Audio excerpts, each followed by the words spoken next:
మనం అందుకోలేకపోయాం, ముందుగా plan చేసుకోలేకపోవటం.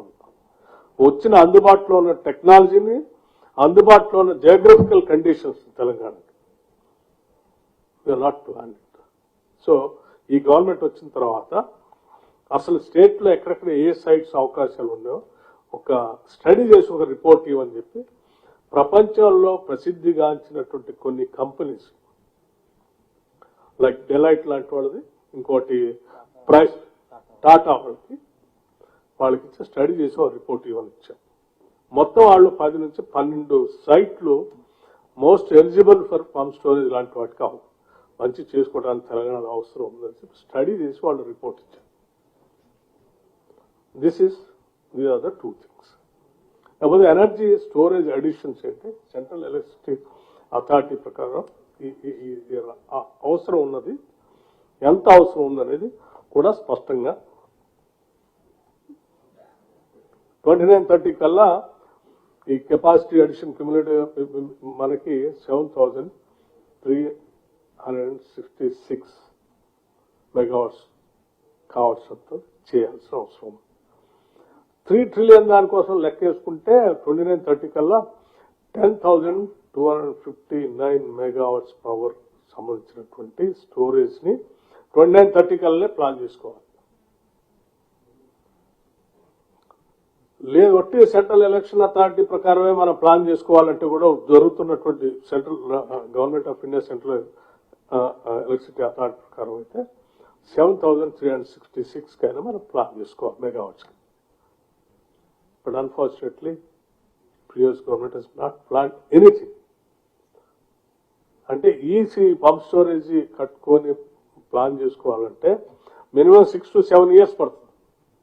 6 to 7 years back plan చేసుకుంటే తప్ప అది కంప్లీట్ కాదు. అట్లాగే 34-35 కల్లా 8,583 మెగావాట్స్ సరిపోయేంత పంప్ స్టోరేజ్ ఈ కెపాసిటీ ఎనర్జీ స్టోరేజ్ యాడ్ చేసుకోవాలి.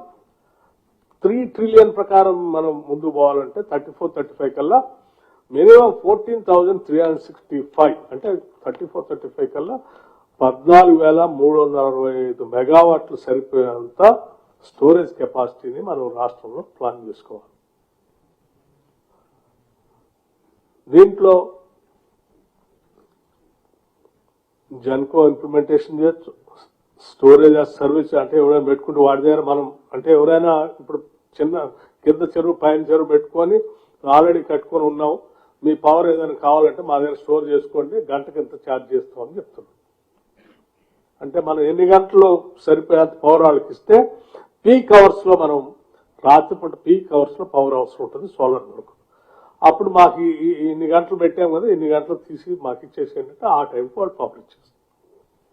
అట్లా గంటకి మెగావాట్ కింతని వాళ్ళు ఛార్జ్ చేసే విధానాలైనా వాడుకోవచ్చు. లేదా మనం జెన్కో ద్వారా పెట్టుకొని మనమే తయారు చేసుకోవచ్చు. లేదా పబ్లిక్ ప్రైవేట్ పార్ట్నర్షిప్ అంటే పబ్లిక్ ప్రైవేట్ పార్ట్నర్షిప్ తో కట్టి over a period of time government handle చేసినట్టు కూడా చేసుకోవచ్చు. రకరకాల PSP requires 5 to 6 years to complete. For example Pinnapuram Greenko project దీనికి సంబంధించి నాకు తెలిసి 6 years 7 years పట్టింది వాళ్ళు కంప్లీట్ చేయడానికి. ఆల్రెడీ వాళ్ళు ప్రొడక్ట్స్ వచ్చేసింది, వాళ్ళు అమ్ముకుంటున్నారు, వాళ్ళు చేస్తా ఉన్నారు, వాళ్ళకి అందుబాటులో కూడా వచ్చింది. పిఎస్పీ కంపారిజన్ ఈ contracted capacity Telangana 0, installed capacity with in the state అది 0, రిక్వైర్డ్ అడిషన్స్ మాత్రం 7,366 కావాలి కానీ 0 ఉంది. ఈ 29-30 కల్లా 7,360 కావాలి, 0 సెంట్రల్ ఎలక్ట్రిసిటీ ప్రకారం. సో మిగతా రాష్ట్రాల్లో వాళ్ళకు కూడా ఎంతెంత ఎవరు కావాలి. మహారాష్ట్ర ఆల్రెడీ 250 చేసుకుంది, ఇన్స్టాల్డ్ కెపాసిటీ 400 ఆల్రెడీ ప్రోగ్రెస్ లో ఉంది. తమిళనాడు 400 చేసుకుంది, ప్రోగ్రెస్ లో 400 ఉంది. కర్ణాటక కూడా లేదు, చేయలేదు. ఆంధ్రప్రదేశ్ ఆల్రెడీ ఇన్స్టాల్డ్ కెపాసిటీ వచ్చేసింది 1,680. అట్లాగే గుజరాత్ కి 1,440 ఆల్రెడీ చేసేసుకున్నారు కూడా.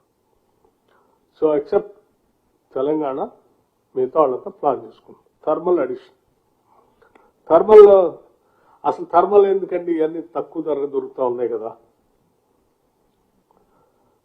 సోలార్ వస్తూ ఉంది, బ్యాటరీ స్టోరేజ్ వస్తుంది, పంప్ స్టోరేజ్ వస్తూ ఉంది, రేపొద్దున ఆటోమిక్ ఎనర్జీ రావచ్చు, లేకపోతే హైడ్రోజన్ పవర్ రావచ్చు, ఇవన్నీ వస్తూ ఉన్నాయి కదా. అసలు ఇంకా థర్మల్ ఎందుకని కూడా చాలా మందికి చాలా ఆలోచన నాకు కూడా ఉండే ముందు.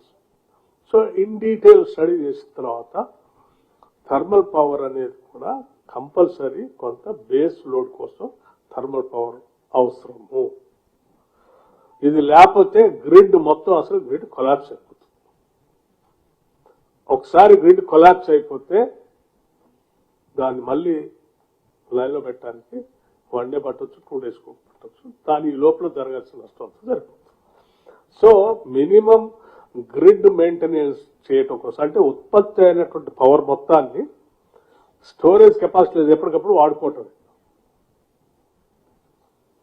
ఆ వాడుకునేది ట్రాన్స్మిషన్ ద్వారా జరుగుతూ ఉంటుంది. ఈ ట్రాన్స్మిషన్ మనం పవర్ ఏ ట్రాన్స్మిట్ చేస్తూ ఉంటామో ఆ ట్రాన్స్మిషన్ అనేది మొత్తం దాని గ్రిడ్ అనేది టోటల్ కొలాప్స్ అయిపోతుంది.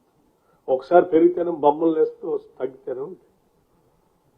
సో దాన్ని మనం ఆ స్టెబిలిటీ మెయింటైన్ చేయడం కోసం కాన్స్టెంట్ గా వీటి ఉత్పత్తి పెరిగినప్పుడు దీన్ని తగ్గిస్తాం, దీని ఉత్పత్తి పెరిగినప్పుడు దాన్ని తగ్గించుకుంటాం, బ్యాలెన్స్ చేసుకుంటూ కంటిన్యూస్ గా ఒక లెవెల్ మెయింటైన్ చేసుకున్నట్టు చేయాలి.